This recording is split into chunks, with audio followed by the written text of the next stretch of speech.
دوستو، اگر آپ اپنے جذبات کو کنٹرول نہیں کر سکتے ہیں اور کوئی شخص آپ کو اگر کچھ کہہ دے تو آپ یقیناً جذبات کی رو میں بہہ کر اسے وہ سب کچھ کہہ دیں گے جسے بعد میں سوچ کر آپ افسوس کریں گے۔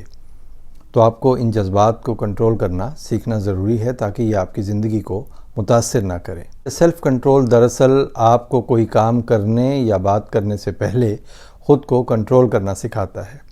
اس کا یہ مطلب ہے کہ آپ سیلف کنٹرول کے ذریعے اپنے طاقتور جذبات جیسے غصے کو کنٹرول کر سکتے ہیں۔ سب سے زیادہ اہم بات یہ ہے کہ اس سے آپ کو آپ کے بہترین مفاد میں فیصلہ کرنے میں مدد ملتی ہے اور آپ تکلیف سے بچ سکتے ہیں۔ آج ایک کام کی بات جو کہ کرنا تھوڑی مشکل ہے وہ آپ کو بتاتا ہوں۔ وہ یہ ہے کہ وہ لوگ جن کی آپ کی زندگی میں کنٹریبیوشن بہت کم ہے لیکن وہ جذباتی طور پر آپ کے جذبات اور ذہن کو کنٹرول کرتے ہیں، انہیں آپ خود سے علیحدہ کر دیں۔ جی ہاں، یہ ایک مشکل فیصلہ ہے لیکن ناقابل عمل ہرگز نہیں۔ سوچئے کہ کیا آپ اپنے ذہنی سکون اور جذبات کی ڈور کسی ایسے شخص کے ہاتھ میں دیں گے جسے آپ کی کسی تکلیف، پریشانی اور جذباتی کشمکش میں کوئی فرق نہیں پڑتا؟ اسے کوئی فرق نہیں پڑتا کہ آپ کس درد اور پریشانی کا سامنا کر رہے ہیں۔ اس شخص کی اس بے اعتنائی کی وجہ سے آپ میں مزید منفی جذبات پیدا ہوتے ہیں اور آپ کی زندگی جہنم بن کے رہ جاتی ہے۔ یاد رکھیں، ایسا شخص آپ کو کبھی بہتر محسوس نہیں ہونے دے گا، یہاں تک کہ آپ کے کام اور یکسوئی یعنی کنسنٹریشن پر بھی اثر انداز ہوگا۔ اس لیے ایسے شخص سے پیچھا چھڑانا ضروری ہے جس کی ذات آپ کی زندگی کو تباہ کر سکتی ہے۔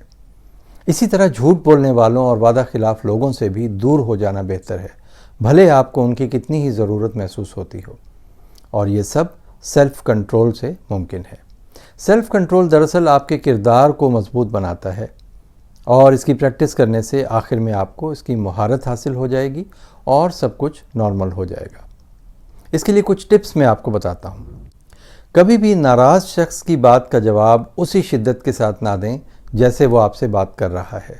بے شک وہ سخت جواب کا مستحق بھی ہے لیکن آپ کا نسبتاً نرم جواب اس کے غصے کو مزید غضبناک ہونے سے روک لے گا، کیونکہ یاد رکھیے کہ اگر آپ نے کسی شخص کو اس کے غصے کا جواب اسی شدت سے دیا تو دراصل آپ اپنے جذبات کو بھی متاثر کر رہے ہوتے ہیں اور اپنے ذہنی سکون کو بھی درہم بھرہم کر رہے ہیں۔ دوستو، ہم زندگی میں جو کچھ ہو رہا ہے شاید وہ سب کچھ کنٹرول نہیں کر سکتے لیکن ہم یقینی طور پر اپنے آپ کو کنٹرول ضرور کر سکتے ہیں۔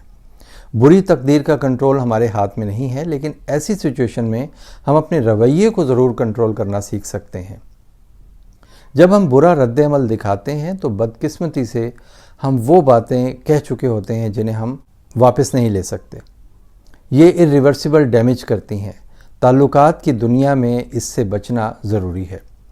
پھر خود کو احترام اور عزت دینا سیکھیے۔ سوچئے کہ اس بری صورتحال میں کیا یہ آپ کے شایان شان ہے کہ آپ اس طرح کا رد عمل دیں؟